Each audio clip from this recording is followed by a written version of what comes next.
Hi welcome back to my channel. ನಾನು ಗೌತಮಿ ನವೀನ್ ಆರ್ಯ. So ಇದು ಒಂದು ಅನ್‌ಪ್ಲಾನ್ ಟ್ರಿಪ್ ಆಗಿತ್ತು. ಹೇಗೆ ಹೋದ್ವಿ, ಏನು ಮಾಡಿದ್ವಿ, ಏನೇನು ಜಾಗನ ಎಕ್ಸ್ಪ್ಲೋರ್ ಮಾಡಿದ್ವಿ ಅಂತ ಈ ವಿಡಿಯೋನಲ್ಲಿ ಹೇಳ್ತಾ ಹೋಗ್ತೀನಿ. ನಾವು ಆ್ಯಕ್ಚುಲಿ ತುಂಬ ದಿನದಿಂದ ಅನ್ಕೋತಾ ಇದ್ವಿ ಈ ಥರ ಇಬ್ಬರೇ ಒಂದು ರೈಡ್ ಹೋಗಬೇಕು ಅಂತ. ಲೈಕ್ ಇಟ್ ಆಲ್ಮೋಸ್ಟ್ 4-5 ಇಯರ್ಸಿಂದನೂ ಅನ್ಕೋತಾ ಇದ್ವಿ. ಸೊ ಆ ಥರ ಹುಟ್ಟಿದಾಗ್ಲಿಂದ ನಾವೆಲ್ಲೂ ಈ ಥರ ಟ್ರಿಪ್ ಅಂತ ಹೋಗಲಿಲ್ಲ. ಹೋದ್ರೂ ಕನ್ಯಾಕುಮಾರಿ ಈ ಥರ ಸ್ವಲ್ಪ ಜಾಗಕ್ಕೆ ಹೋಗಿದ್ದೀವಿ. ಆ ಥರ ಜಾಗ ಎಕ್ಸ್ಪ್ಲೋರ್ ಮಾಡಿದ್ರು ಕೂಡ ಆ ಥರ ಜೊತೆ ಮಾಡಿದ್ವಿ. ಸೊ ನಾವಿಬ್ಬರೇ ಹೋಗಬೇಕು ಅನ್ನಿಸ್ತಿದ್ವಿ. ಸೊ ನಾವು ಹೀಗೆ ಟ್ರಾವೆಲ್ ಮಾಡುವಾಗ ಆನ್ ದ ವೇ ನಾವು ಈ ಟೆಂಪಲ್ನ ವಿಸಿಟ್ ಮಾಡಿದ್ವಿ. ತುಂಬಾ ಚೆನ್ನಾಗಿತ್ತು ಪ್ಲೇಸ್. ಸೊ ಇದು ಬಂದುಬಿಟ್ಟು ಸೋಮೇಶ್ವರ ಟೆಂಪಲ್. ಹಾಗೆ ಹೋದ್ವಿ. ನೋಡಿದ್ರೆ ಅದು ನಮ್ಮದು 2 to 3 ಕಿಲೋಮೀಟರ್ಸಲ್ಲೇ ನಮಗೆ ನಿಯರ್ ಇತ್ತು. ಸೊ ನವೀನ್ ಹೇಳಿದ್ರು ಎಲ್ಲಾದರೂ ಹೋಗೋಣ, ಇನ್ನೂ ಟೈಮ್ ಇದೆ, ಸೊ ನೀನು ಸರ್ಚ್ ಮಾಡು ಅಂತ. ಸೊ ಸರ್ಚ್ ಮಾಡಿದಾಗ ಈ ಟೆಂಪಲ್ ಸಿಕ್ತು. ಹೊರಗೆ ನಾವಿದು ಅರ್ಲಿ ಮಾರ್ನಿಂಗ್ ಹೋಗಿದ್ದು, ಅರೌಂಡ್ 7 o'clock. ಟೆಂಪಲಲ್ಲಿ ಕೂಡ ಗೈಡ್ ಮತ್ತು ಅಲ್ಲಿರೋರು ಬಿಟ್ಟು ಬೇರೆ ಯಾರೂ ಇರಲಿಲ್ಲ, ನಾವೇ ಇಬ್ಬರು ಇದ್ವಿ. ಅದ್ರ ಜೊತೆಗೆ ಸ್ವಲ್ಪ ಜನ ಇದ್ದರು, ಅವರು ನೋಡ್ಕೊಂಡು ಹೊರಟ್ಬಿಟ್ರು. ಅದಾದಮೇಲೆ ನಾವಿಬ್ಬರೇ ಇದ್ವಿ. ನೋಡಿ ಎಷ್ಟು ಪೀಸ್ಫುಲ್ ಆಗಿದೆ, ಎಷ್ಟು ಜನರಿಗೆ ಸಿಗುತ್ತಲ್ವ ಈ ಥರ ಆರಾಮಾಗಿ ಪೀಸ್ಫುಲ್ಲಾಗಿ ಎಲ್ಲ ಕ್ಯಾಪ್ಚರ್ ಮಾಡಿಕೊಂಡು ಒಂದೊಂದು ಅಲ್ಲಿರೋ ಎಲ್ಲ ಇದನ್ನು ಎಂಜಾಯ್ ಮಾಡ್ಕೊಂಡು ಬಂದ್ವಿ ನಾವು. ತುಂಬ ಅಂದರೆ ತುಂಬ ಚೆನ್ನಾಗಿತ್ತು. ಸೊ ಇದು ಬಂದುಬಿಟ್ಟು ಟೆಂಪಲ್ದು ಎಂಟ್ರೆನ್ಸ್. ಸೊ ಮೈಸೂರು ಆಚೆ ಇರೋರೆಲ್ಲ ಆಲ್ಮೋಸ್ಟ್ ಎಲ್ಲರೂ ಹೋಗಿದ್ದಾರೆ ಅನ್ಕೊತೀನಿ ಈ ಟೆಂಪಲ್ಗೆ. ಇದು ಬಂದುಬಿಟ್ಟು ಮಳವಳ್ಳಿಯಲ್ಲಿರೋದು. ಸೊ ನಾವೆಲ್ಲಿ ತನಕ ವಿಸಿಟ್ ಮಾಡಿರಲಿಲ್ಲ ಈ ಟೆಂಪಲ್ಗೆ, ಇದೇ ಫಸ್ಟ್ ಟೈಮ್ ಹೋಗಿದ್ದು. ನಾವು ಮೈಸೂರೆಲ್ಲ ಟ್ರಾವೆಲ್ ಮಾಡ್ತಾಯಿದ್ರು, ಯಾವತ್ತೂ ನೋಡಿರಲಿಲ್ಲ. ನವೀನ್ ಕೂಡ ಇದೇ ಫಸ್ಟ್ ಟೈಮ್ ನೋಡಿದ್ರು. ಇಬ್ಬರಿಗೂ ತುಂಬಾ ಖುಷಿ ಆಯಿತು. ಎಷ್ಟು ಚೆನ್ನಾಗಿದೆ ಆ ಕೆತ್ತನೆಗಳೆಲ್ಲ ಇರುತ್ತಲ್ಲ, ಎಷ್ಟು ಅಂದರೆ ಅಷ್ಟು ಚೆನ್ನಾಗಿದೆ, ಅದನ್ನು ಹೇಳಲಿಕ್ಕೆ ಆಗಲ್ಲ. ಅದು ಅಲ್ಲದೆ ನಾವು ಹೋದಾಗ ಯಾರೂ ಇಲ್ದಿರೋ ರೀಸನ್ ನಮಗೆ ಒಂದೊಂದೂ ಅಷ್ಟು ನೋಡೋದಕ್ಕೆ ಟೈಮ್ ಸಿಕ್ತು. ಸೊ ಅಲ್ಲೊಬ್ಬರು ಕಾಣ್ತಾ ಇದ್ದಾರಲ್ಲ, ಅವರೊಬ್ಬರು ಇದ್ದರು. ಅದಾದಮೇಲೆ ಒಂದು ಗ್ರೂಪ್ ಆಫ್ ಫ್ಯಾಮಿಲಿ ಇತ್ತು. ನಾವು ಎಂಟರ್ ಆದ ತಕ್ಷಣ ಅವ್ರು ಎಕ್ಸಿಟ್ ಆದರು.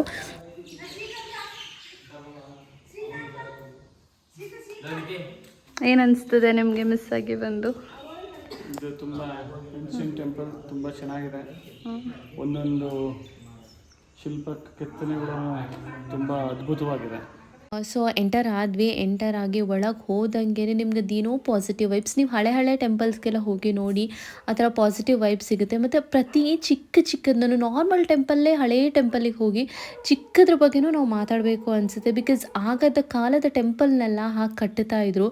ಈ ಪ್ಲೇಸ್ ಕೂಡ ಅಷ್ಟೇ ತುಂಬ ಅಂದರೆ ತುಂಬಾ ಚೆನ್ನಾಗಿದೆ. ನೀವೇನಾದರೂ ಬ್ಯಾಂಗ್ಳೂರಲ್ಲಿದ್ದರೆ ಆರಾಮ್ಸೆ ಹೋಗಿಬಿಟ್ಟು ಟ್ರಾವೆಲ್ ಮಾಡಿಕೊಂಡು 1 day ಟ್ರಿಪ್ ಮಾಡಿಕೊಂಡು ಬರ್ಬೋದು. ತುಂಬ ಅಂದರೆ ತುಂಬ ಚೆನ್ನಾಗಿದೆ.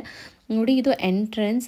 ಆ ಹೊರಗೆ ಫಸ್ಟ್ ಎಂಟರ್ ಆಗ್ತೀವಲ್ವ ಮೇನ್ ಡೋರಿಂದ, ಆ ಎಂಟರ್ ಆಗಬೇಕಾದ್ರೆ ನಾವು ಬೇಲೂರು, ಹಳೇಬೀಡು, ಈ ಹಂಪಿ ಸೈಡೆಲ್ಲ ಹೋಗಿದ್ದೀವಿ ಅನ್ನೋ ಫೀಲ್ ಬರುತ್ತೆ. But it's near to Mysuru, Malavalli ಈ ಸೈಡ್ ಅಂತ ಅಂದರೆ ಅಲ್ಲಿಂದ ಆರಾಮಾಗಿ ಟ್ರಾವೆಲ್ ಮಾಡ್ಬೋದು ಅಂತ ನನಗಂತೂ ಗೊತ್ತೇ ಇರಲಿಲ್ಲ. ಬಿಕಾಸ್ ನಾನು ಮೈಸೂರಲ್ಲಿ 3 years ಇದ್ದು ಈ ಥರ ಒಂದು ಪ್ಲೇಸ್ ಇದೆ ಅಂತ ನಾನು ನೋಡಿರಲಿಲ್ಲ. ಬಟ್ ಈ ಪ್ಲೇಸ್ ಅಂತೂ ತುಂಬಾ ಚೆನ್ನಾಗಿದೆ. ಅದು ನೀವೇನಾದರೂ ವಿಸಿಟ್ ಮಾಡ್ತೀರಾ ಅಂತ ಇದ್ದರೆ ಮಾರ್ನಿಂಗ್ ಟೈಮಲ್ಲೇ ವಿಸಿಟ್ ಮಾಡಿ. ಬಿಕಾಸ್ ಕ್ರೌಡ್ ಕೂಡ ಅಷ್ಟೇ ಏನೂ ಇರಲ್ಲ. ಅದರ ಜೊತೆಗೆ ವೀಕ್ ಡೇಸಲ್ಲಿ ನೀವು ಯಾವುದೇ ಟೂರಿಸ್ಟ್ ಪ್ಲೇಸ್ನ ವಿಸಿಟ್ ಮಾಡಿದ್ರು, ಲೈಕ್ ನಿಮಗೆ ಒಂದು ಟೈಮ್ ಸ್ಪೆಂಡ್ ಮಾಡಬೇಕು ಯಾವುದೇ ಜಾಗದಲ್ಲಿ ಅಂತ ಇದ್ದರೆ ವೀಕ್ ಡೇಸಲ್ಲಿ ನೀವು ಪ್ಲ್ಯಾನ್ ಮಾಡಿಕೊಂಡು ಅಲ್ಲಿಗೆ ಹೋಗಿ. ವೀಕೆಂಡ್ಸ್ ಅಂತ ಹೇಳಿದ್ರೆ ಎಲ್ಲರೂ ಬರ್ತಾರೆ, ನಾವು ಫ್ರೀ ಇರ್ತೀವಿ, ಹೋಗ್ತೀವಿ. ಬಟ್ ಅಲ್ಲಿ ಏನೂ ನೋಡೋಕ್ಕಾಗಲ್ಲ, ಏನೂ ಎಂಜಾಯ್ ಮಾಡೋಕ್ಕಾಗಲ್ಲ. ಈ ಜಾಗದಲ್ಲಿ ಕೂಡ ತುಂಬ ಜನರಿದ್ದರೆ ನಮಗೇನು ನೋಡೋಕ್ಕಾಗ್ತಾಯಿರಲಿಲ್ಲ. ಈ ವ್ಯೂ ಅಂತೂ ನೋಡಿ ಸಕ್ಕತ್ತಾಗಿತ್ತು. ನನಗಂತೂ ಯಾವುದೋ ಮೂವಿಯಲ್ಲಿ ನಾನು ನೋಡ್ತಾ ಇದ್ದೀನಿ ಅನ್ನೋ ಥರ ಫೀಲ್ ಬರ್ತಾಯಿತ್ತು. ಅರ್ಲಿ ಮಾರ್ನಿಂಗ್ ಬೇರೆ ಅಲ್ವಾ, ಲೈಟ್ಸ್ ಎಲ್ಲ ಹಾಕಿದ್ರು. ತುಂಬ ಅಂದರೆ ತುಂಬ ಚೆನ್ನಾಗಿತ್ತು ವ್ಯೂ ಕೂಡ. ಆಮೇಲೆ ಎಲ್ಲ ಕ್ಲೀನ್ ಮಾಡಿದ್ರು. ಆ ವೆಟ್ನೆಸ್ ಎಲ್ಲ ಇರುತ್ತಲ್ಲ ಫ್ಲೋರಲ್ಲಿ, ಅದು ಕೂಡ ಹಾಗೇ ಇತ್ತು. ಸೊ ಒಳಗಡೆ ಪ್ರತಿಯೊಂದನ್ನು ನೋಡಿಕೊಂಡು ಹೇಗೆ ಇದನ್ನೆಲ್ಲ ಮಾಡಿದ್ದಾರೆ ಅಂತ ಅಂದ್ಕೊಂಡು ಮಾತಾಡಿಕೊಂಡು ಆಚೆ ಬಂದ್ವಿ. ಆಚೆ ಬಂದು ಒಂದಷ್ಟು ವೀಡಿಯೋಸ್ನ ಕ್ಯಾಪ್ಚರ್ ಮಾಡ್ಕೊಂಡ್ವಿ. ಹಾಗೆ ಅಲ್ಲೊಬ್ಬರು ಗೈಡ್ ಕೂಡ ಕೂತಿದ್ರು, ಅವ್ರ ಜೊತೆ ನವೀನ್ ಕೂಡ ಮಾತಾಡ್ತಾ ಇದ್ರು. ಇದನ್ನೆಲ್ಲ ಯಾವಾಗ ಮಾಡಿದ್ದಾರೆ ಏನು ಅಂತೆಲ್ಲ ಅವರು ಕೇಳ್ತಾ ಇದ್ರು. ಸೊ ಒಂಥರ ಚೆನ್ನಾಗಿತ್ತು, ನಮಗೆ ಇಷ್ಟ ಆಯಿತು ಈ ಪ್ಲೇಸ್. ಫಸ್ಟ್ ಇಲ್ಲಿಗೆ ಹೋಗಿದ್ದು ಅನ್ಪ್ಲ್ಯಾನ್ಡ್ ಅಂತಲೇ ಹೇಳ್ಬೋದು. ಆನ್ ದ ವೇ ಹೋಗ್ತಾ ಟ್ರಾವೆಲ್ ಮಾಡ್ತಾ ಸಿಕ್ಕಿದಂಥ ಪ್ಲೇಸ್. ದ್ಯಾಟ್ ಟು 3 kilometersಲ್ಲಿ ನಿಮ್ಗೆ ಯಾವುದೋ ಒಂದು ಪ್ಲೇಸ್ ಇದೆ, ನೀವು ಹೋಗಿ ಎಕ್ಸ್ಪ್ಲೋರ್ ಮಾಡ್ತೀರಾ ಅಂದರೆ ಏನೋ ಒಂಥರ ಖುಷಿ ಆಯಿತು. ಚೆನ್ನಾಗಿ ಕೂಡ ಇತ್ತು. ನೋಡಿ ಹೊರಗೆ ಕೂಡ ಅಷ್ಟೇ ಪ್ರತಿಯೊಂದು ನೀವು ಒಂದೊಂದು ಕಾಲು ಇಟ್ಟಂಗೂ ಅಲ್ಲಿ ಒಂದೊಂದು ಅದು ಮಾಡಿರೋದೆಲ್ಲ ನೋಡಿದ್ರೆ ಹಬ್ಬ ಅನಿಸುತ್ತೆ, ಅಷ್ಟು ಸಕ್ಕತ್ತಾಗಿದೆ. 1 day ಟ್ರಿಪ್ ಆರಾಮ್ಸೆ ಪ್ಲ್ಯಾನ್ ಮಾಡ್ಬೋದು ನೋಡಿ ನೀವು. ನೋಡಿ ಎಷ್ಟು ಚೆನ್ನಾಗಿದೆ ಅಲ್ವಾ? ಒಂದೊಂದು ಚಿಕ್ಕ ಚಿಕ್ಕದನ್ನು ನಾವು ಅದ್ರ ಬಗ್ಗೆ ಮಾತಾಡೋ ಥರ ಇದೆ ಈ ಪ್ಲೇಸ್ ಬಂದುಬಿಟ್ಟು. ಅಷ್ಟೊಂದು ಚೆನ್ನಾಗಿದೆ. ಸೊ ಅಲ್ಲೊಬ್ಬರು ಗೈಡ್ ಕೂತಿದ್ರು, ಅವರು ಕೂಡ ಒಂದಷ್ಟು ಎಕ್ಸ್ಪ್ಲೈನ್ ಮಾಡ್ತಾಯಿದ್ರು. ಅದಾದಮೇಲೆ ಒಂದು ಗ್ರೂಪ್ ಆಫ್ ಜನರೆಲ್ಲ ಬರ್ತಾಯಿದ್ರು. ಇದಾದಮೇಲೆ ಹಾಗೆ ಆಚೆ ಕೂಡ ಒಂದು ರೌಂಡ್ ಹೋಗ್ಬಿಟ್ಟು ಬಂದ್ವಿ. ಮೇಂಟೆನೆನ್ಸ್ ಅಂತೂ ಸಖತ್ತಾಗಿ ಮಾಡಿದ್ದಾರೆ.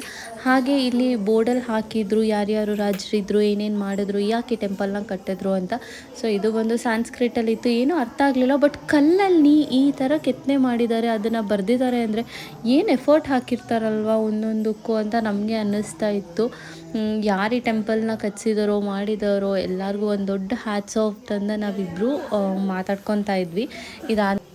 ಇದಾದಮೇಲೆ ಹಾಗೇ ನಾವೆಲ್ಲ ಬರೋ ಟೈಮಲ್ಲಿ ಒಂದಷ್ಟು ಜನರು ಬಂದರು. ಅವರು ಕೂಡ ಏನು ಜಾಸ್ತಿ ಹೊತ್ತಿರಲಿಲ್ಲ, ಬಂದು ಒಳಗೆ ಹಾಗೆ ಯಾರೋ ಟೂರಿಸ್ಟ್ ಅನಿಸುತ್ತೆ, ಅವರು ಕೂಡ ತುಂಬ ಜನ ಇದ್ದರು. ಒಂದು ಸಲ ಬಂದುಬಿಟ್ಟು ಹಾಗೆ ನೋಡ್ಕೊಂಡು ಹೋದರು. ನಾವೇನು ಹೇಳ್ತಾಯಿದ್ರು, ನೋಡು ನಮ್ಮಿಬ್ಬರನ್ನ ಬಿಟ್ಟು ಒಂದಷ್ಟು ಜನರು ಕೂಡ ಇಲ್ಲಿದ್ದಾರೆ, ಕ್ಯಾಪ್ಚರ್ ಮಾಡ್ಕೊ ಅವರನ್ನು ಕೂಡ ಅಂತ. ಸೊ ಹಾಗೆ ಸುಮ್ಮನೆ ಅವರು ಹೋಗೋದನ್ನು ಮಾಡಿಕೊಂಡೆ. ಬಟ್ ಇವರಿಂದ ನಮಗೇನು ಡಿಸ್ಟರ್ಬ್ ಆಗಿಲ್ಲ, ನಮ್ಮಿಂದ ಅವ್ರಿಗೇನು ಡಿಸ್ಟರ್ಬ್ ಆಗಿಲ್ಲ. ಲೈಕ್ ಅವರೂ ಒಂದು ಗ್ರೂಪ್ ಆಫ್ ಫ್ಯಾಮಿಲಿ ಅವ್ರು ಏನೋ ಬಂದಿದ್ರು ಅನಿಸುತ್ತೆ. ಸೊ ಅವರೂ ಅವ್ರ ಪಾಡಿಗೆ ಹೋಗ್ತಾಯಿದ್ರು. ನವೀನ್ ಬಂದುಬಿಟ್ಟು ಇಲ್ಲಿ ಬರೆದಿದ್ರು ಟೆಂಪಲ್ ಬಗ್ಗೆ ಎಲ್ಲ, ಅದನ್ನು ಓದ್ತಾಯಿದ್ರು. ನಾನು ಹಾಗೇ ನೋಡಿಕೊಂಡು ನೋಡಿ ಒಂದು ರೌಂಡ್ ಇದು ಟೆಂಪಲ್ದು ಹೊರಗೆ ಇರೋವಂಥ ಜಾಗ ಇದೇ ಏನು ಸಖತ್ತಾಗಿದೆ ಗೊತ್ತಾ. ಇಲ್ಲೆಲ್ಲಾದರೂ ಹತ್ತಿರದಲ್ಲಿ ಮನೆ ಇದ್ಬಿಟ್ರೆ ಒಂಥರ ಚೆನ್ನಾಗಿರುತ್ತೆ ಅಂತ ಅನ್ನಿಸ್ತಾ ಇತ್ತು. ತುಂಬ ಚೆನ್ನಾಗಿತ್ತು ಈ ಪ್ಲೇಸ್ ಆ್ಯಕ್ಚುಲಿ. ಇದಾದಮೇಲೆ ನೆಕ್ಸ್ಟ್ ಇನ್ನೂ ಹತ್ತಿರ ಏನಿದೆ ಅದನ್ನು ನೋಡಿಕೊಂಡು ಮನೆಗೆ ಹೊರಡೋಣ ಅಂತ ಅಂದ್ಕೊಂಡ್ವಿ.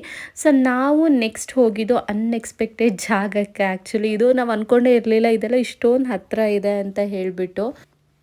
ಏನೋ ಒಂಥರ ತುಂಬ ಖುಷಿ ಆಗ್ತಾಯಿತ್ತು. ಬಿಕಾಸ್ ನನಗೆ ಈ ಜಾಗದಲ್ಲಿ ತುಂಬಾ ಮೆಮೊರೀಸ್ ಇದೆ. ಲೈಕ್ ನಾನು ಕಾಲೇಜ್ ಟೈಮಲ್ಲಿ ಪ್ಲೇಸಿಗೆ ಹೋಗೋದಕ್ಕೂ ತುಂಬ ಕಾರಣಗಳಿದೆ. ಅದನ್ನು ಕೂಡ ಶೇರ್ ಮಾಡ್ಕೊಳ್ಳೋದಕ್ಕೆ ಇಷ್ಟಪಡ್ತೀನಿ. ನನ್ನ ಫ್ರೆಂಡ್ಸ್ ಕೂಡ ನೋಡ್ತಾ ಇದ್ದರೆ ನಾನು ಇನ್ನೂ ಈ ಜಾಗನ ಆವತ್ತು ಹೋದಾಗ ಎಷ್ಟು ಎಂಜಾಯ್ ಮಾಡಿದ್ದೆ, ಇವತ್ತು ಕೂಡ ಅಷ್ಟೇ ಎಂಜಾಯ್ ಮಾಡಿದೆ. ನಿಮ್ಗಳನ್ನ ಸ್ಪೆಷಲಿ ನನ್ನ ಫ್ರೆಂಡ್ಸ್ ಅಂತ ಏನಿದ್ರು ಎಲ್ಲನೂ ನೆನೆಸ್ಕೊಂಡೆ, ಇಲ್ಲಿ ಹೋಗಿದ್ದು, ಯಾಕೆ ಹೋದ್ವಿ ಎಲ್ಲ ನೆನಪಾಯಿತು. ಪ್ರತಿಯೊಂದು ಜಾಗಗಳು ನನಗೆ ನೆನಪಾಗ್ತಿತ್ತು. ಖುಷಿ ಆಯಿತು ಏನೋ ಒಂಥರ. ಬಿಕಾಸ್ ನಾವು ಹೋಗಿದ್ದ ಜಾಗಕ್ಕೆ ಮತ್ತೆ ಹೋದರೆ ಆ ಮೆಮೊರೀಸ್ನ ನಾವು ರೀಕ್ರಿಯೇಟ್ ಮಾಡ್ತಾ ಇರ್ತೀವಲ್ವ. ಸೊ ನವೀನ್ ಜೊತೆ ಹೋದೆ, ಚೆನ್ನಾಗಿತ್ತು. ಬಟ್ ನಾವಿಲ್ಲಿ ಫ್ರೆಂಡ್ಸ್ ಎಲ್ಲರೂ ನೆನಪಾದರು. ನಾನು ನವೀನ್ಗೂ ಕೂಡ ಹೇಳ್ತಾ ಇದ್ದೆ, ಇಲ್ಲಿ ಬಂದಿದ್ವಿ, ಇಲ್ಲೆಲ್ಲ ಈ ಥರ ಆಟ ಆಡಿದ್ವಿ ಅಂತೆಲ್ಲ ಹೇಳ್ತಾ ಇದ್ದೆ. ಬಟ್ ನಾನು ಫಸ್ಟ್ ಟೈಮ್ ಹೋದಾಗ ಕೂಡ ನೀರಲ್ಲಿ ಆಟ ಆಡಿರಲಿಲ್ಲ. ಸೊ ಈ ಟೈಮ್ಗೆ ಹೋದಾಗ ಕೂಡ ನೀರಲ್ಲಿ ಆಟ ಆಡಿರಲಿಲ್ಲ. ನಾನಂತೂ ಫುಲ್ ಎತ್ನಿಕ್ ವೇರಲ್ಲಿದ್ದೆ. ಟೆಂಪಲ್ ಹೋಗಿ ಎಲ್ಲ ಒಂಥರ ಟೆಂಪಲ್ಗೆ ಸೂಟೇಬಲ್ ಥರ ಇದೆ, ನೀರಲ್ಲಿ ಆಟ ಆಡೋ ಥರ ಇರಲಿಲ್ಲ. ಸೊ ಆದ್ದರಿಂದ ಹಾಗೆ ನೋಡ್ಕೊಂಡು ಬಂದ್ವಿ. ಲಾಸ್ಟ್ ಟೈಮ್ ಹೋದಾಗೂ ಅಷ್ಟೇ, ಇನ್ನೇನು ಕಾಲೇಜ್ ಮುಗಿಸಿ ಮನೆಗೆ ಹೊರಡೋಂಥ ಟೈಮ್, ಲೈಕ್ ಅಂದರೆ ನಾನು MCA ಮುಗಿಸಿ ಮನೆಗೆ ಹೋಗಬೇಕು, ಎಲ್ಲ ಪ್ಯಾಕ್ ಮಾಡಿಕೊಂಡು PG ವೆಕೇಟ್ ಮಾಡ್ಕೊಂಡು ಹೋಗಬೇಕು ಅನ್ನೋ ಟೈಮಲ್ಲಿ ನನ್ನ ಫ್ರೆಂಡ್ಸ್ ಈ ಪ್ಲೇಸಿಗೆ ಕರ್ಕೊಂಡು ಹೋಗಿದ್ದು. ಆವಾಗ ಕೂಡ ಈ ಥರ ಏನು ಪ್ಲ್ಯಾನ್ ಏನಿರಲಿಲ್ಲ. ಸಡನ್ನಾಗಿ ಬಾ ನೀನು, ಕಪೂರ್ ಅಂತ ಇನ್ನೊಬ್ಳು ಇದ್ಲು. ಸೊ ನಾವಿಬ್ಬರು ಆ ಪ್ಲೇಸ್ನ ನೋಡಿರಲಿಲ್ಲ ಅಂದ್ಬಿಟ್ಟು ನಮ್ಮನ್ನು ಕರ್ಕೊಂಡು ಹೋಗಿದ್ರು ಅಲ್ಲಿಗೆ. ಆವಾಗ ಕೂಡ ಈವ್ನಿಂಗ್ ಟೈಮ್ ಹೋಗಿದ್ವಿ. ಈವ್ನಿಂಗ್ ಟೈಮ್ ಆದಲ್ಲಿಂದ ಸುಮ್ಮನೆ ಹಾಗೆ ವಾಕ್ ಮಾಡಿಕೊಂಡು ನೀರಲ್ಲೆಲ್ಲ ಸ್ವಲ್ಪ ಪಿಕ್ಸ್ ಎಲ್ಲ ತೊಗೊಂಡಿದ್ವಿ ಅಷ್ಟೇ. ಸೊ ಆವಾಗ ಕೂಡ ಆಟ ಆಡಿರಲಿಲ್ಲ. ಈ ಸಲ ಹೋದಾಗ ಕೂಡ ನಾನು ನೀರಲ್ಲಿ ಆಟ ಆಡಲಿಲ್ಲ. ಜಸ್ಟ್ ಹಾಗೆ ನಾನು ನವೀನ್ ವಾಕ್ ಮಾಡಿಕೊಂಡು ಎಲ್ಲ ಬಂದ್ವಿ. ಬಟ್ ಇಲ್ಲಿ ಚಾಟ್ಸ್ ಏನೋ ತಿಂದ್ವಿ, ಚರ್ಮುರಿ ಮಾಡಿದ್ರು, ಅದಂತೂ ಚೆನ್ನಾಗಿತ್ತು. ಸೊ ಹಾಗೆ ತಿಂದ್ಕೊಂಡು ಫ್ರೂಟ್ಸ್ ಸಲಾಡ್ ಎಲ್ಲ ತಿಂದ್ಕೊಂಡು ಇಲ್ಲಿಂದ ಟೆಂಪಲ್ ಎಲ್ಲ ವಿಸಿಟ್ ಮಾಡ್ಕೊಂಡು ಬಂದ್ವಿ. ಹಾಗೆ ತೆಪ್ಪದಲ್ಲಿ ಕೂಡ ಹೋಗಿದ್ವಿ. ಇನ್ನೇನು ಮಾಡೋದು, ಇಬ್ಬರೇ ಅಲ್ವಾ. ಇವಾಗ ಅಥರ್ ಇದ್ದಿದ್ರೆ ಅವನ ಜೊತೆ ಆಟ ಆಡ್ಕೊಂಡು ನಾನು ಆಟ ಆಡ್ಕೊಂಡು ಆರಾಮಾಗಿ ಇರ್ತಿದ್ವಿ. ಬಟ್ ಅವ್ನು ಇರಲಿಲ್ಲ. ಇಲ್ಲದೇ ನಾವು ಟ್ರಿಪ್ ಪ್ಲ್ಯಾನ್ ಮಾಡೋದಕ್ಕೂ, ಅವನಿದ್ದಾಗ ನಾವು ಟ್ರಿಪ್ ಪ್ಲ್ಯಾನ್ ಮಾಡೋದಕ್ಕೂ ತುಂಬ ಡಿಫ್ರೆನ್ಸ್ ಇದೆ. ಬಿಕಾಸ್ ಅದು ನಮ್ಗೆ ಈ ಟ್ರಿಪ್ಪಲ್ಲಿ ರಿಯಲೈಸ್ ಆಯಿತು. ನಾವು ಅನ್ಕೋತಾ ಇದ್ವಿ ಇಬ್ಬರೇ ಬೈಕ್ ರೈಡ್ ಹೋಗಬೇಕು, ಬಿಕಾಸ್ ಅವನ್ನ ಕರ್ಕೊಂಡು ಹೋಗೋಕ್ಕಾಗಲ್ಲ. ಹಾಗೆ ಇಬ್ಬರೇ ಅಲ್ಲೋಗಬೇಕು ಇಲ್ಲೋಗಬೇಕು ಅಂತ. ಬಟ್ ಒಂದು ಸಲ ಪಾಪು ಆದಮೇಲೆ ಅವ್ರು ನಮ್ಮ ಜೊತೆ ಇದ್ಮೇಲೆ ಅವ್ರನ್ನ ಬಿಟ್ಟು ಹೋಗೋದಕ್ಕಾಗಲಿ ಎಲ್ಲಾದ್ರೂ ಮನಸ್ಸು ಬರಲ್ಲ. ಸೊ ತೆಪ್ಪದವ್ರ ಜೊತೆ ಮಾತಾಡ್ಕೊಂಡು ಹೋಗ್ತಾಯಿದ್ರು. ಇಲ್ಲಿಂದ ಎಂಡ್ ತನಕ ಕರ್ಕೊಂಡು ಹೋಗ್ತಾಯಿದ್ರು ಅಷ್ಟೇ. ನೀರೇನು ಅಷ್ಟೇನು ಚೆನ್ನಾಗಿರಲಿಲ್ಲ, ಸ್ವಲ್ಪ ಗಲೀಜು ಥರನೇ ಇತ್ತು. ಅವ್ರನ್ನ ಕೇಳಿದಾಗ ಮಳೆ ಬಂದಿದೆ ಅದಕ್ಕೆ ಈ ಥರ ಇದೆ ಅಂತ. ಹಾಗೆ ನೀರು ಕೂಡ ಸ್ವಲ್ಪ ಕಡಿಮೆನೇ ಇತ್ತು. ಎಲ್ಲ ಫ್ಯಾಮಿಲೀಸ್ ಎಲ್ಲ ಇದ್ದರು, ಎಲ್ಲರೂ ಎಂಜಾಯ್ ಮಾಡ್ತಾಯಿದ್ರು ನೀರಲ್ಲಿ ಆಟ ಆಡಿಕೊಂಡು. ನಾವಿಬ್ಬರೇ ಹೋಗಿದ್ದೀವಿ, ಏನು ಮಾಡೋಣ, ಇಷ್ಟು ಬೋರ್ ಅಂದರೆ ಅಷ್ಟು ಬೋರ್ ಆಗ್ತಾಯಿತ್ತು. ಅಂದರೆ ಏನೋ ಒಂಥರ ಸುಮ್ಮನೆ ಹೋಗಿದ್ದೀವಿ, ನೋಡ್ತಾ ಇದ್ದೀವಿ ಅಂತ ನಾನು ಎಲ್ಲನೂ ಎಕ್ಸ್ಪ್ಲೇನ್ ಮಾಡ್ತಾಯಿದ್ದೆ, ಈ ಥರ ಬಂದಿದ್ವಿ ಅಂತ. ಸೊ ನವೀನ್ ಕೂಡ ಹೇಳ್ತಾಯಿದ್ರು, ನಾನು ನನ್ನ ಫ್ರೆಂಡ್ಸ್ ಜೊತೆ ಬಂದಿದ್ದೆ ಒಂದು ಸಲ ಇಲ್ಲಿಗೆ ಅಂತ. ಎಷ್ಟು ಚೆನ್ನಾಗಿರುತ್ತಲ್ವ, ಇಬ್ಬರು ಒಂದೇ ಜಾಗಕ್ಕೆ ಹೋಗಿದ್ದೀವಿ. ಬಟ್ ಮತ್ತೆ ಅದೇ ಜಾಗಕ್ಕೆ ನಾವಿಬ್ಬರೂ ಹೋಗ್ತಾ ಇದ್ದೀವಿ. ತೆಪ್ಪದಲ್ಲೆಲ್ಲ ಮುಂಚೆ ಹೋಗಿರಲಿಲ್ಲ, ಈ ಸಲ ಕರ್ಕೊಂಡು ಹೋಗಿದ್ರು. ನಾನೇ ಹೇಳಿದೆ ನವೀನ್ಗೆ ಹೋಗೋಣ ಅಂತ. ಸೊ ಅವರು ಸರಿ ಬಾ ಹೋಗೋಣ, ಇನ್ನೇನು ಮಾಡೋದಕ್ಕಿದೆ, ಇನ್ನೇನು ಆ್ಯಕ್ಟಿವಿಟೀಸ್ ಮಾಡಲಿಕ್ಕಿಲ್ಲ ಅಲ್ಲಿ. ಸೊ ಅಟ್ಲೀಸ್ಟ್ ಇದನ್ನಾದರೂ ಮಾಡೋಣ ಅಂತ ಹೋದ್ವಿ. ಚೆನ್ನಾಗಿತ್ತು. ಅಲ್ಲಿ ಕೇಳ್ತಾ ಇದ್ದೆ ಹೇಗಿದೆ ಅದು ಇದು ಅಂತ ಎಲ್ಲ. ಚೆನ್ನಾಗಿತ್ತು ಇಬ್ರೂ. ಜಸ್ಟ್ ಹಾಗೆ ಹೋಗಿದ್ದಷ್ಟೇ, ಬೇರೆ ಏನೂ ಮಾಡಲಿಲ್ಲ. ಇಲ್ಲಿ ಆಟ ಆಡೋದು ಎಲ್ಲ ಹಾಗೆ ಅವರೂ ಕೇಳ್ತಾ ಇದ್ವಿ, ನೀರೆಲ್ಲ ಎಲ್ಲಿಂದ ಬರುತ್ತೆ ಅದು ಇದು ಅಂತ ಇವ್ರು ಇನ್ಫಾರ್ಮೇಷನ್ ಎಲ್ಲ ಕಲೆಕ್ಟ್ ಮಾಡ್ಕೊತಾ ಇದ್ರು. ಚೆನ್ನಾಗಿತ್ತು ನೀರು. ನನಗೆ ಆ್ಯಕ್ಚುಲಿ ವಾಟರ್ ಪ್ಲೇಸ್ ಅಂದರೆ ತುಂಬ ಇಷ್ಟ. ಬಟ್ ಈ ಸಲ ಏನೋ ಗೊತ್ತಿಲ್ಲ, ನನಗಲ್ಲಿ ಏನೋ ಆ ವೈಬ್ ಬರ್ತಾ ಇರಲಿಲ್ಲ. ಬಿಕಾಸ್ ಮೇ ಬಿ ಆ ಥರ ಇರಲಿಲ್ಲ ಅನ್ನೋ ರೀಸನ್ಗೋಸ್ಕರ ಅಂತ ಅನಿಸುತ್ತೆ. ನನಗೆ ಆಟ ಆಡಬೇಕು, ಎಂಜಾಯ್ ಮಾಡಬೇಕಂತಲೇ ಅನ್ನಿಸ್ಲಿಲ್ಲ. ಮತ್ತು ಇನ್ನೊಂದು ಕಾಸ್ಟ್ಯೂಮ್ ಸರಿ ಇರಲಿಲ್ಲ. ಲೈಕ್ ಕುರ್ತಾಲೆಲ್ಲ ಇದ್ದೆ ಅಲ್ವಾ, ನೀರಲ್ಲೆಲ್ಲ ಆಟ ಆಡೋದು ಅದೆಲ್ಲ ಏನೋ ಒಂದು ಆ ವೈಬೇ ಬರಲಿಲ್ಲ. ಮಳೆ ಬೇರೆ ಬರೋ ಥರ ಇತ್ತು. ನವೀನ್ ಅಂತೂ ಹೇಳಿದ್ರು, ಯಾರಿಲ್ಲ ಅಂದರೆ ನಾವಿಬ್ಬರು ಆಟ ಆಡೋಣ ಅಂತ. ಬಟ್ ಆಗ ನನಗೇನು ಅನ್ನಿಸ್ಲಿಲ್ಲ. ಸೊ ಹೀಗೆ ಫುಲ್ ಫ್ಯಾಮಿಲೀಸ್ ಎಲ್ಲ ಆಟ ಆಡ್ಕೊಂಡಿದ್ರು. ಫಿಶ್ ಎಲ್ಲ ಇತ್ತು, ಹಾಗೆ ಆಟ ಆಡ್ಕೊಂಡು ಇಬ್ಬರು ಓಡಾಡ್ಕೊಂಡಿದ್ವಿ. ಅಲ್ಲಿಂದ ಬಂದುಬಿಟ್ಟು ಸ್ವಲ್ಪ ಚರ್ಮುರಿ ಎಲ್ಲ ಮಾಡಿದರು. ಇದಂತೂ ಸಖತ್ತಾಗಿತ್ತು. ಮ್ಯಾಂಗೋ ಹಾಕಿದ್ರು, ಮ್ಯಾಂಗೋ ಸೀಸನ್ ಬೇರೆ ಅಲ್ವಾ, ಸೊ ಮ್ಯಾಂಗೋ ಹಾಕಿದ್ರು, ಚೆನ್ನಾಗಿತ್ತು. ಇದಾದಮೇಲೆ ಟೆಂಪಲ್ ವಿಸಿಟ್ ಅಂತ ಹೋದ್ವಿ. ಇಲ್ಲೂ ಕೂಡ ಅಷ್ಟೇ, ನನಗೆ ಈಗ ಲಾಸ್ಟ್ ಟೈಮ್ ಬಂದಾಗ ಟೆಂಪಲ್ಗೆಲ್ಲ ಏನು ಹೋಗಿರಲಿಲ್ಲ. ಮರಳದು ಪಾತ್ ಏನಿದೆ ಅಲ್ಲಿ ವಾಕ್ ಮಾಡಿಕೊಂಡು ನೀರೆಲ್ಲ ಸುಮ್ಮನೆ ಹಾಗೆ ನೋಡಿಕೊಂಡು ಮರಗಳ ಹತ್ರ ಎಲ್ಲ ಒಂದಷ್ಟು ಪಿಕ್ಸ್ಗಳನ್ನ ತೊಗೊಂಡಿದ್ವಿ ಅಷ್ಟೇ. ಬಟ್ ಈ ಸಲ ಟೆಂಪಲ್ ಹೋದ್ವಿ. ಈ ಟೆಂಪಲ್ ಕೂಡ ಅಷ್ಟೇ ನನಗೆ ಇಷ್ಟ ಆಯಿತು. ಅಂದರೆ ಲೈಕ್ ಈ ಟೆಂಪಲ್ ಒಳಗಡೆ ಹೋದಾಗ ಏನೋ ಒಂಥರ ಪಾಸಿಟಿವ್ ವೈಬ್ಸ್ ಏನಿರುತ್ತೆ ಅದು ಅನ್ನಿಸ್ತು. ಬಟ್ ಆ ಟೆಂಪಲ್ ನೋಡಿ, ಇದನ್ನು ನೋಡಿ ಏನೋ ಒಂಥರ ಖುಷಿ ಆಯಿತು ನನಗೆ. ಈ ಜಾಗ ಅಂತೂ ಎಲ್ಲರೂ ಇವಾಗ ಹೋದಾಗ ಈ ಸಲ ಅಷ್ಟೇನು ದೂರ ಅಂತ ಅನ್ನಿಸ್ಲಿಲ್ಲ. ಬಟ್ ಫಸ್ಟ್ ಟೈಮ್ ಹೋದಾಗ ಕಷ್ಟಪಟ್ಟು ಇವೆಲ್ಲಿ ನಡ್ಕೊಂಡು ಹೋಗಿದ್ದೆ. ಈ ಸಲ ಏನೂ ಅನ್ನಿಸ್ಲಿಲ್ಲ. ಬಿಕಾಸ್ ಇನ್ನು ಸ್ವಲ್ಪನೇ ಇರೋದು ಅಂತ ಅನ್ನಿಸ್ತಾ ಇತ್ತು. ಈ ಟೆಂಪಲ್ ಕೂಡ ಅಷ್ಟೇ ನನಗೆ ತುಂಬ ಇಷ್ಟ ಆಯಿತು. ಎಲ್ಲ ಟೆಂಪಲ್ಸ್ ಏನಿದೆ ಅಲ್ಲಿಗೆ ಇದೇ ಫಸ್ಟ್ ಟೈಮ್ ಹೋಗಿದ್ದು ನವೀನ್ ಜೊತೆ. ಹಾಗೆ ಇಬ್ಬರು ಮಾತಾಡಿಕೊಂಡು ಸ್ವಲ್ಪ ಹೊತ್ತು ಟೈಮ್ ಸ್ಪೆಂಡ್ ಮಾಡಿಕೊಂಡು ಈ ಥರ ಎಲ್ಲ ಟೆಂಪಲ್ಗೂ ಹೋಗ್ಬಿಟ್ಟು ಇಲ್ಲೂ ಕೂಡ ಅಷ್ಟೇ ಸ್ವಲ್ಪ ಹೊತ್ತು ದರ್ಶನ ಎಲ್ಲ ಮಾಡಿಕೊಂಡು ಪೂಜೆ ಎಲ್ಲ ಮಾಡಿಸ್ಕೊಂಡು ಒಂದು ಸ್ವಲ್ಪ ಹೊತ್ತು ಕೂತಿದ್ವಿ. ಚೆನ್ನಾಗಿತ್ತು, ಖುಷಿ ಆಯಿತು ಏನೋ ಒಂಥರ. ಇದೆಲ್ಲ ಆದಮೇಲೆ ಅಲ್ಲೇ ಒಂದು ಉಡುಪಿ ಸ್ಟೈಲ್ದು ಊಟ ಇತ್ತು. ಸೊ ಅಲ್ಲೇ ಹೋಗ್ಬಿಟ್ಟು ಮಾಡೋಣ ಅಂತ ಸಿಂಪಲ್ ಫುಡ್ ಚೆನ್ನಾಗಿತ್ತು. ಮಜ್ಜಿಗೆ ಒಂದು ಸ್ವಲ್ಪ ಇಷ್ಟ ಆಗಲಿಲ್ಲ ನನಗೆ. ಓಕೆ, ನಾರ್ಮಲ್ ಫುಡ್ ಅಂದರೆ ಮನೇಲಿ ಮಾಡೋ ಥರನೇ ಅನ್ನಿಸ್ತಾ ಇತ್ತು. ಬರಬೇಕಾದ್ರೂ ಅಂತೂ ವೆದರ್ ಅಂತೂ ಸಕ್ಕತ್ತಾಗಿತ್ತು. Because full greenery. ನಾವು ಯಾವತ್ತೂ ಟ್ರಾವೆಲ್ ಮಾಡ್ತೀವಿ ಅಂದರೆ ನಾವು ಆದಷ್ಟು ಹಳ್ಳಿ ರೂಟಲ್ಲೇ ಹೋಗೋಕ್ಕೆ ಟ್ರೈ ಮಾಡ್ತೀವಿ. ಬಿಕಾಸ್ ಮೇನ್ ರೋಡಲ್ಲಿ ಹೋದರೆ ಅಷ್ಟೊಂದು ಮಜಾ ಬರಲ್ಲ.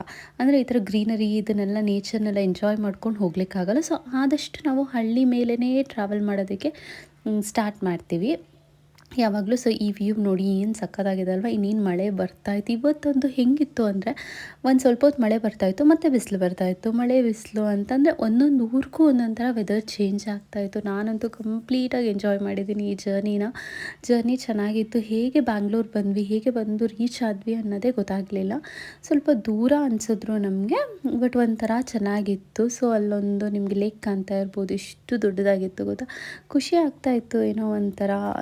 ನೀರು, ಅದು ಏನು ಗದ್ದೆ, ಹೊಲ ಇವುಗಳನ್ನೆಲ್ಲ ನೋಡೋವಾಗ ತುಂಬ ಅಂದರೆ ತುಂಬ ಖುಷಿ ಆಗ್ತಾಯಿತ್ತು. ಆ್ಯಕ್ಚುಲಿ ನೇಚರ್ ಅಂತೂ ಇವತ್ತು ತುಂಬಾ ಚೆನ್ನಾಗಿ ಕಾಣಿಸ್ತಾ ಇತ್ತು. ಯಾವಾಗಲೂ ಅಂದರೆ ನಾವು ಬಿಸಿಲು ಟೈಮಲ್ಲೆಲ್ಲ ಹೋದರೆ ಈ ಥರ ಇಷ್ಟು ಎಂಜಾಯ್ ಮಾಡೋದಕ್ಕಾಗಲ್ಲ. ಚೆನ್ನಾಗಿತ್ತು. ಬಟ್ ಇಬ್ಬರೇ ಇದ್ವಿ ಅನ್ನೋದು ಒಂದು ಬಿಟ್ಟರೆ ವಿ ಎಂಜಾಯ್ಡ್ ದಿಸ್ ಟ್ರಿಪ್. ಒಂಥರ ಚೆನ್ನಾಗೇ ಇತ್ತು.